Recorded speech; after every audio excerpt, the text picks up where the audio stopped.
During the Xbox Showcase of 2023, we finally got even more details on Starfield, and honestly, it's looking good. Well, at least on the things they showcased to us.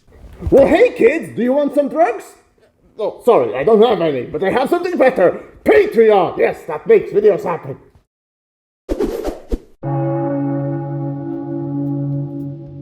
Through the 40-minute showcase of Bethesda Showcase, here are the things that most jumped out and that we didn't really know before. We start the showcase with planets and walking around them. I'm happy to say that there won't be predetermined landing zones, but you could land on the whole planet, and it seems that you could also even circumvent it on foot if you really wanted to. The one thing that leaks did mention was being able to fly an atmosphere, but in the showcase we didn't see any of that, nor any vehicles that would help traverse the terrain. So I do wonder, will you really need to go in the ship back in orbit and land somewhere slightly different in order to traverse bigger gaps than on foot? Well, we'll see. But what they did showcase was honestly really nice planet tech overall. But those of us who've been playing space sims before, we kinda are used to this already. Star Citizen, Elite Dangerous, No Man's Sky, all these games have unique take on planet generation. And while I would say Starfield is nothing unique or special, it still is capable of competing, and that's a good thing.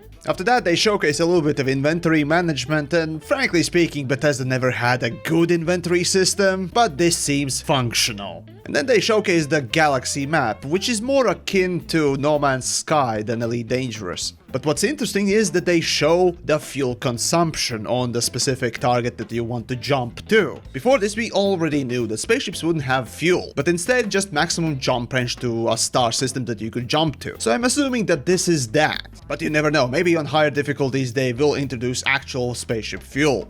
After making a jump to a big city, there's the spaceship scan that maybe Elite Dangerous fans are accustomed to. It's a nice little interaction, but nothing more. I'm assuming it comes into play with illegal smuggling or something akin to that. But again, nothing like that was showcased yet. And then Bethesda goes into the stuff that makes my eyes roll. Factions and the city environments. So I'll gloss over that for now. And it would be really nice if Bethesda would actually learn from Fallout 3, where the player should be given a chance to start playing after a couple of minutes of creating the character, rather than spending hours in a goddamn vault. But yeah, we'll see when that comes out. As part of character creation, you can choose your backgrounds, and those will determine niche little quests or events that will happen to your character, and that's all nice. But nothing new that we didn't know before. The interesting thing that Bethesda didn't go too much into detail this time was the dialogue system, which has been a rather crucial part of at least some players' gameplay. And I do wonder how much emphasis will the dialogue actually have on the gameplay, because you can kinda tell apart good RPGs versus bad ones, but just how well it handles speech. Now, when it comes to skills, we already knew that those would be upgradable over time as you're playing that type of a gameplay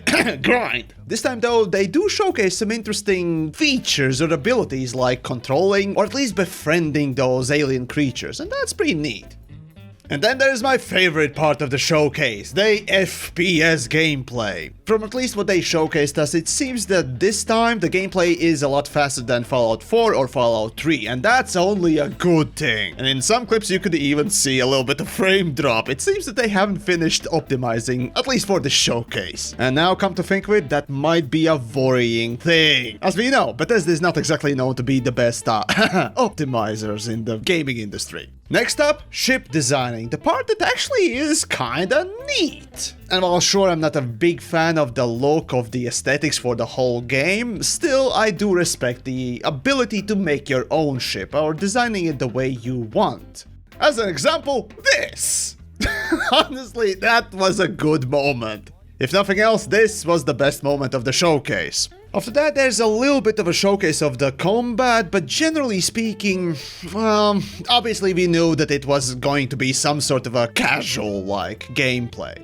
So, no back to Star Citizen or Elite Dangerous if you want a real space sim-like combat. Though I gotta mention that it will be better than No Man's Sky's version of combat, that's for sure. At the very least, you have power distributor, like you'd expect in most space combat-esque games. The interesting thing that you don't see often in these space sim games is docking ship to ship. Although for Star Citizen, for example, it's planned, quote-unquote, soon. And for X4, it kinda exists, but not really. It's nice to see that in Starfield it will be in full. That's a really nice touch, I gotta admit. Then Todd's 16 times the detailed Howard showcases more merch to sell, and, well, safe to say, do not buy this. Remember the canvas bag, and that's all you really need to know. I mean, at this point I wouldn't be surprised if they sent you a dildo in a package, rather than that watch. But setting aside cheap memes, the important thing that they did showcase was exploration, or rather, ability to scan plants and things as part of the gameplay, and that is more important than you may think. See, space sims back in the day didn't really use exploration as a gameplay part, it was only combat and trading. Up until 2014, when Elite Dangerous introduced exploration as a third core gameplay for this type of a game. Then in 2016, with the release of No Man's Sky, exploration was shown as a proper thing, with more things to do, and it became one of the more interesting parts of it. Well, to a certain degree, of course. And at that point, the new age space sim games, well, games like Starfield for example, only would benefit from something like scanning a plant and using something from it as a core gameplay. And sure, it's not a revolutionary feature of a gameplay or anything like that, but a good thing's a good thing, and I'm happy to see that Starfield is popularizing exploration as a part of space games. We also get to see a few character designs, and honestly speaking, yeah, they're not quite as Spore-esque as No Man's Sky. They're still quite alien, and it'll be interesting to see what type of designs they've come up with. And whether or not we get surprise space deathclaws, that'd be pretty neat.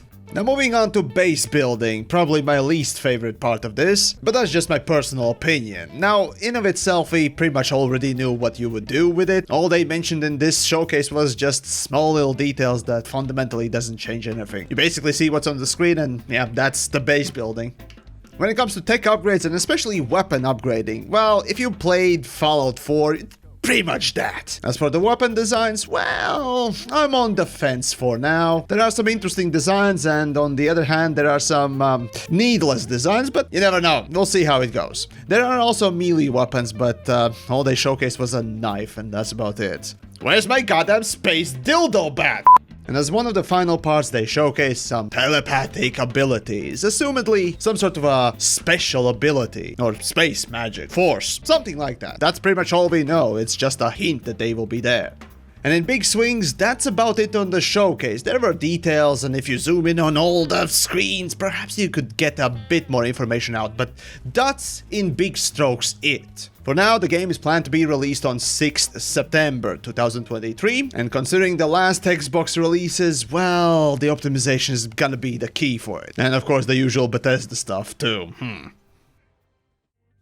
So then, well, what do I think about this? Well, first things first, it's nice to of course know that you will be able to circumvent the planet if you really want to on foot, and probably I'll try doing that myself. But the vehicles and, well, I assume there won't be ability to even fly your ship around, because otherwise they would have shown it, which makes, well, it kinda disappointing overall. At the same time, Elite Dangerous, No Man's Sky, Star Citizen, all of them can do a planetary sort of landing and flying with your own ship, which makes Starfield, well, kinda more tied down to the first person rather than spaceship flying. And I suppose that's the plan. Now, as for the system map, I'm honestly surprised that it looks as good as it does. The scanning ability and sort of planning a route is really refreshing to see after, well, Elite Dangerous is a very rudimentary example, No Man's Sky's barely existing map, and Star Citizen's horrific map. Now, come to think of it, actually, I would say out of all space sims currently on the market, this would be, and is indeed, the best looking one. The functionality on it, well, we'll see how it works, but I mean, it already looks decent, so I'm expecting the functionality to be as good. Now, when it comes to spaceships and travel specifically, it's an odd choice that they still chose not to give ships fuel to limit the player's ability to go places or what else, except for the jump range that you can go. I mean, it's not the worst thing, it's a sort of a shortcut, but when you have 1,000 systems, well, I don't know, fuel kinda is expected, I would say even. And a good gameplay feature too, for a multitude of reasons as a matter of fact. But anyway, Starfield boasts that there will be some big cities that you can visit, like the, what was it, the New Atlantis or whatever. Sure, it looks vast and all, but think about it, traversing all of that is gonna be a chore? So the question is, how much content they can strap into that sort of a big city, or will it be limited, much like what Star Citizen is doing, as well as Elite Dangerous, and frankly speaking, any space game with their space ports. Doesn't matter whether they are on space or not. Now, one thing I'm certain about certain certainties is that Bethesda doesn't really make good stories. Like it or not, that is true. Look back at Fallout 3, the main story, shit. Skyrim, shit. Fallout 4, shit.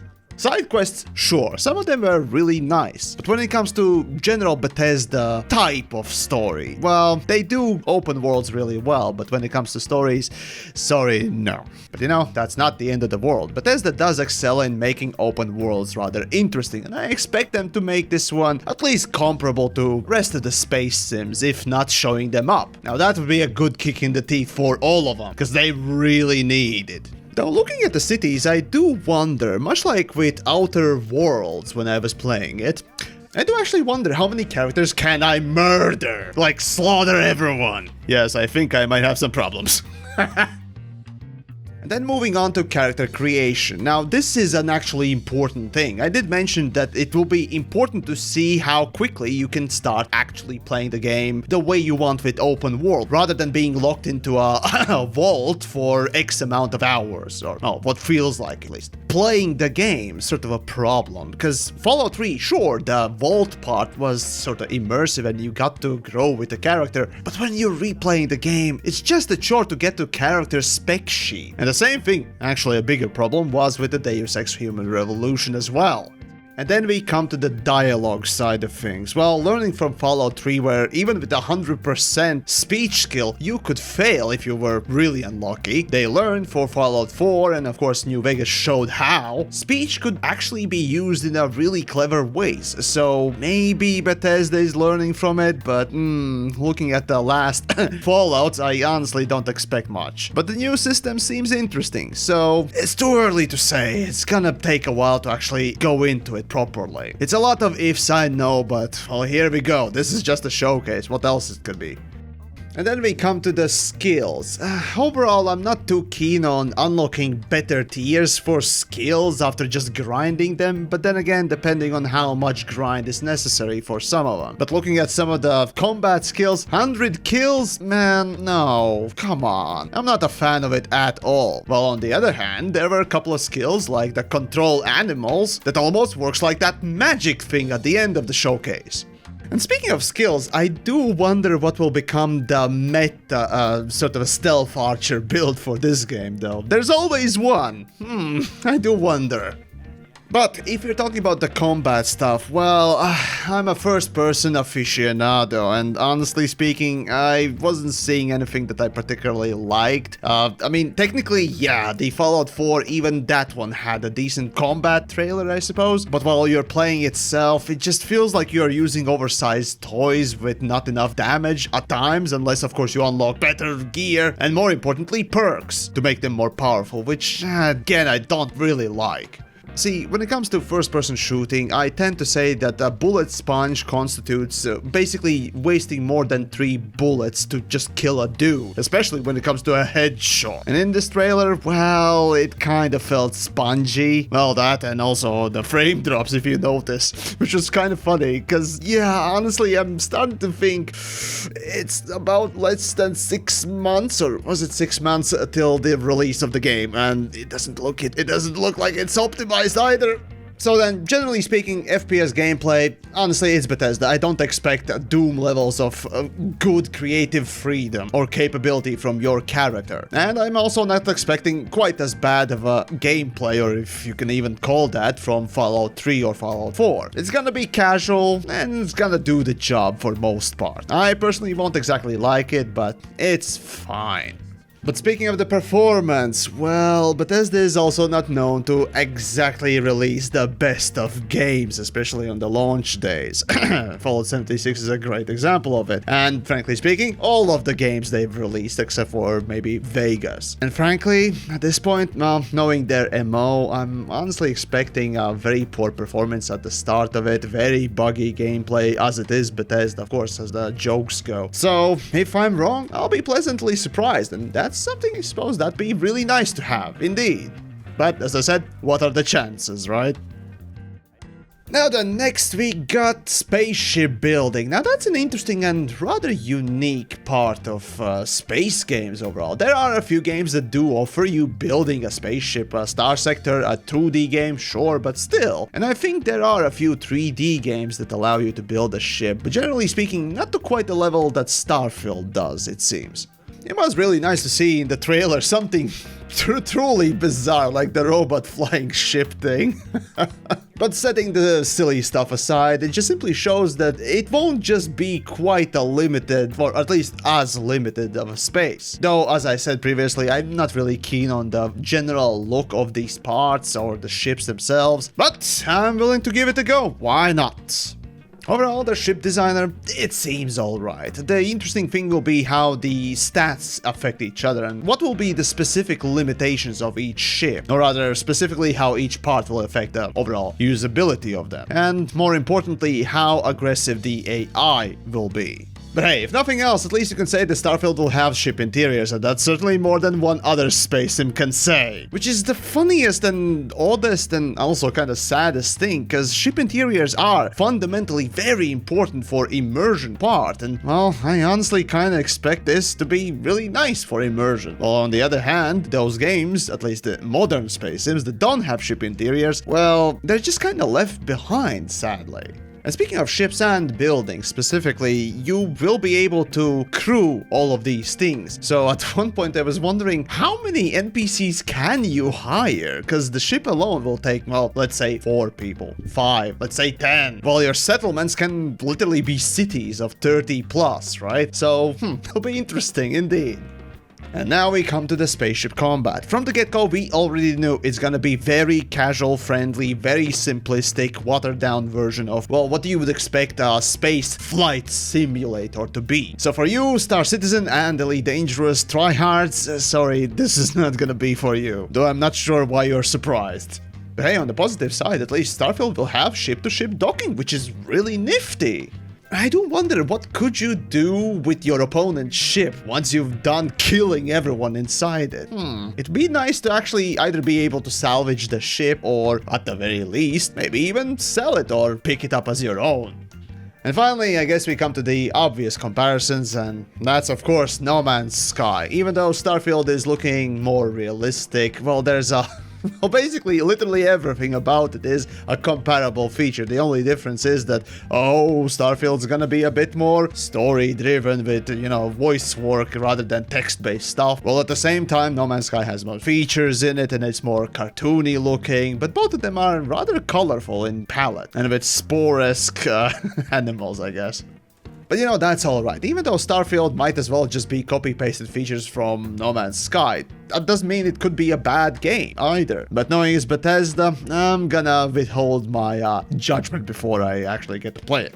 So then, in the end, well, let me know what you think. What is the thing that interests you the most in Starfield? Or, like me, you're just waiting to see how Bethesda shits the bed. Well, either which case, as always, do check out the Patreon down below, links, all the wonderful stuff there, like the Discord, and, of course, do follow up, as I'll be covering other space sims and have covered them in the past. As for now, I'll bid you adieu, and take care for now.